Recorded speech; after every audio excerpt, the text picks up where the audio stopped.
Pertama, ada Kepolisian Negara Republik Indonesia. Sejarah singkatnya, dulu gabung sama TNI di bawah ABRI, tapi sejak 1999 dipisah, biar fokus ke keamanan dalam negeri. Wewenangnya menjaga keamanan, ketertiban masyarakat, menegakkan hukum, serta memberikan perlindungan, pengayoman, dan pelayanan publik. Polri dipimpin oleh seorang Kapolri yang dipilih langsung oleh Presiden. Struktur kepolisian juga rapi dari pusat sampai desa, yaitu Mabes Polri di ibu kota, Polda di tingkat provinsi, Polres di tingkat kabupaten dan kota, dan Polsek di tiap kecamatan.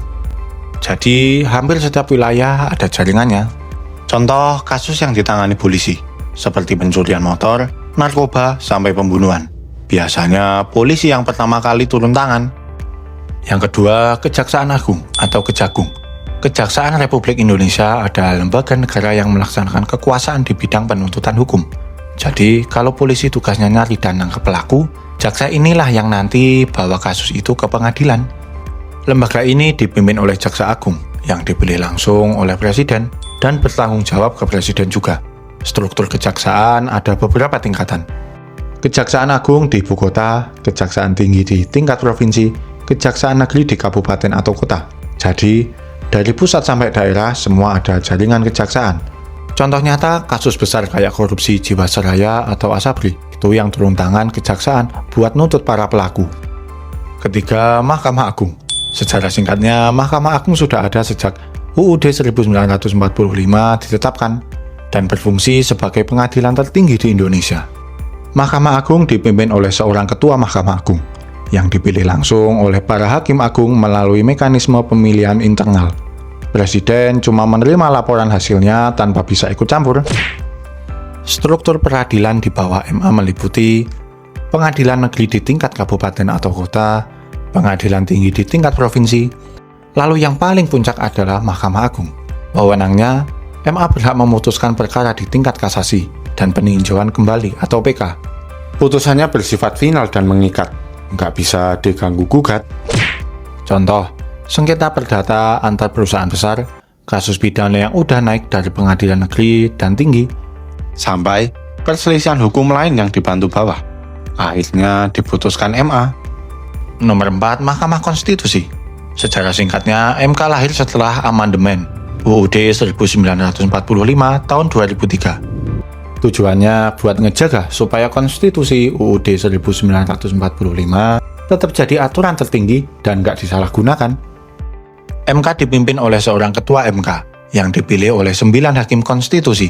Hakim konstitusi sendiri diangkat oleh 3 lembaga. 3 orang dari Presiden, 3 orang dari DPR, dan 3 orang dari Mahkamah Agung. Wewenang MK lumayan krusial, antara lain menguji apakah undang-undang bertentangan dengan UUD 1945, memutuskan sengketa hasil pemilu, entah pilpres, pileg, atau pilkada, membubarkan partai politik kalau terbukti melanggar UUD, menyelesaikan perselisihan kewenangan antar lembaga negara, serta memberikan putusan soal dugaan pelanggaran yang dilakukan oleh presiden atau wakil presiden. Contoh, setiap hasil pilpres biasanya ada pihak yang ngerasa dicurigai. Sengketanya pasti lari ke MK. Keenam, Komisi Pemberantasan Korupsi KPK.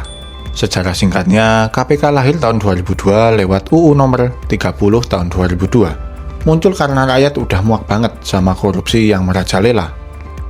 Awalnya KPK dianggap sebagai simbol harapan, lembaga independen yang berani nyentuh pejabat tinggi tanpa pandang bulu. Fungsi dan wewenang. KPK punya kewenangan yang cukup tinggi. Bisa nyadap pejabat yang dicurigai, melakukan penyelidikan dan penyidikan, menahan tersangka, dan yang paling terkenal OTT, Operasi Tangkap Tangan. KPK dipimpin oleh 5 komisioner yang disebut pimpinan KPK, dipilih DPR dengan masa jabatan 4 tahun. Mereka inilah yang menentukan arah, kebijakan, dan strategi pemberantasan korupsi. Struktur KPK. Pertama, pimpinan KPK, terdiri dari 1 ketua dan 4 wakil ketua. Semua keputusan diambil bareng-bareng, nggak bisa jalan sendiri-sendiri. Kedua, Dewan Pengawas, baru ada setelah revisi UU KPK tahun 2019. Tugasnya ngawasin kerja KPK biar sesuai aturan. Namun sejak revisi UU KPK tahun 2019, status KPK berubah jadi lembaga non-independen. Karena masuk ke rumpun eksekutif, semua kewenangan penyadapan dan OTT harus izin ke Dewan Pengawas. Akhirnya banyak pihak yang menilai KPK jadi lambat dan kurang garang dibanding dulu.